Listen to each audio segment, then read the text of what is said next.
शादी ब्याह या जितना भी उसके वे खिलाफ थे कि कम से कम खर्चे में जो कर्ज ना हो, किसान पे या किसी मजदूर पे कर्ज ना हो। जो उनका आर्थिक दर्शन था वही उनका भाषण था और उसी पे वे काम करते थे।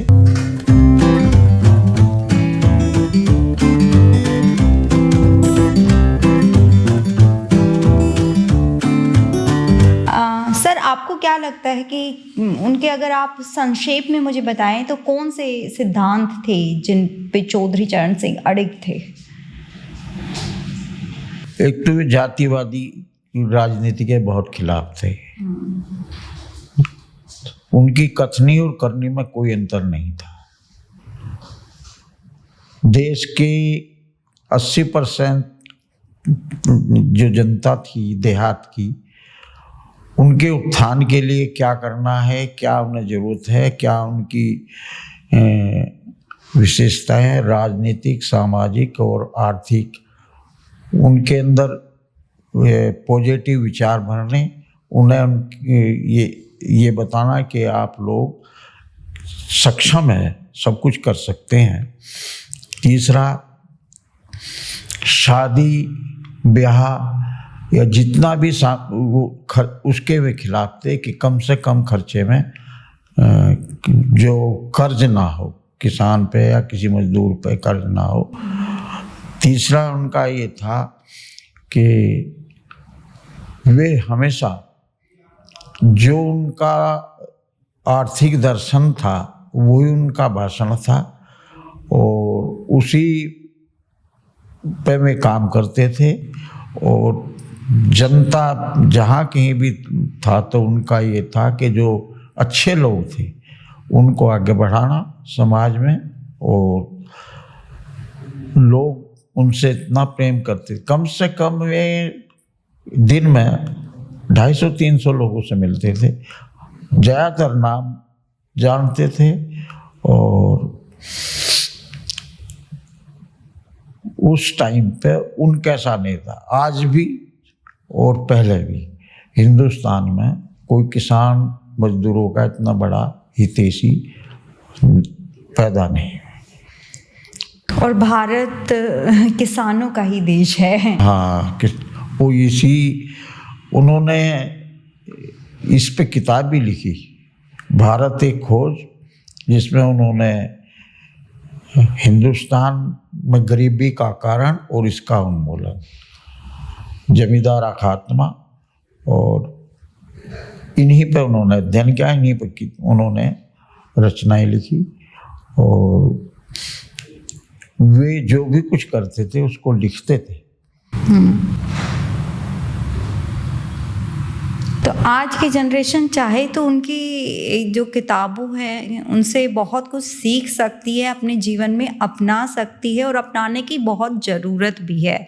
अगर हमें एक नया मुकाम स्थापित करना है तो हमें कुछ सिद्धांतों को लेकर चलना पड़ेगा, ऐसा मेरा मानना है। और शायद सर भी मुझसे बात ऐसी है कि चौधरी चरण सिंह ने जिस का प्रतिनिधित्व किया, पूंजीपति उनके खिलाफ रहे, शोषण किया, क्योंकि जो कच्चा माल तैयार करते हैं, किसान हो कोई भी हो, तो उसको कम देर पे लेके फैक्ट्री में पैदा करके ये उद्योग के तो उससे कई गुना तो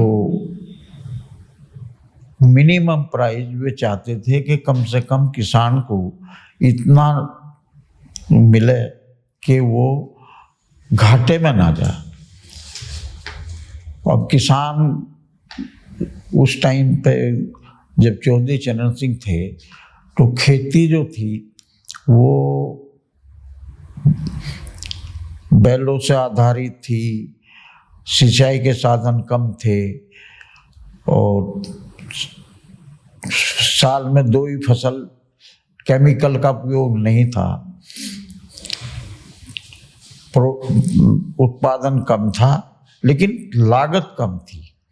इसलिए किसान अपनी फसल के दाम लेने के बाद में उसे कुछ न कुछ बचता था। आज के युग में उल्टा हो रहा, किसान की प्रोडक्शन तो बढ़ गया, लागत बढ़ गई, लेकिन कीमत उसको नहीं मिलती। जिस किसान आंदोलन कर लो, कुछ ही कर लो, कोई सरकार पूंजीपतियों के उसमें किसान का कभी हित नहीं। जगह जगह आंदोलन भी हुए, सब कुछ हुए, लेकिन चौधरी चरण सिंह के वसूलों पे आज तक कोई गवर्नमेंट अंश मात्र भी फैसला नहीं ले सकी।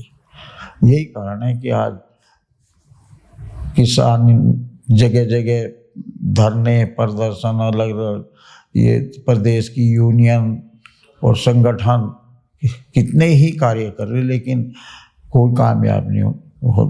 उसका कारण यही है कि सरकार नहीं चाहती कि किसान का को लाभकारी मोल मिले और इनका उत्थान हो। ओके, तो आप कहना चाहते हैं कि पहले प्रोडक्शन कम होता था, फिर भी किसान कुछ ना कुछ बचा लेता था, लेकिन आज की डेट में केमिकल्स यूज़ होते हैं, सब कुछ यूज़ होता है, प्रोडक्शन बढ़ गया है, पर किसान के हाथ में कुछ नहीं बचता है। हाँ, ये उल्टा हो गया। एक तो इससे किसान की जो ज़मीन है केमिकल की वजह से और दवाओं की वजह से ये बंजर होती जा रही है। तो किसान जब तक पैदावार कम नहीं करेगा, देसी पहले वाले वो नहीं करेगा, तो किसान बर्बाद हो जाएगा। खेती की लागत बहुत बढ़ गई, बहुत ज़्यादा है। इसीलिए लोग ये अलग अलग क्षेत्र के अलग अलग वे हैं, और इस कदर किसान पे वो है कि जब चौधरी चरण सिंह जी के टाइम की बात है कि राजस्थान में जितनी फसल व पानी सिंचाई के साधन कम है, तो वे मसालों का उत्पादन करते थे, जीरा, धनिया, ये जितने भी, और वैसी फसल, तो सरकार ने वहाँ उन पर टैक्स लगा रखा था। तो चौधरी चरण सिंह जैसे ही प्रधानमंत्री बने, उन्होंने सबसे पहला काम किया कि वे टैक्स खत्म किए।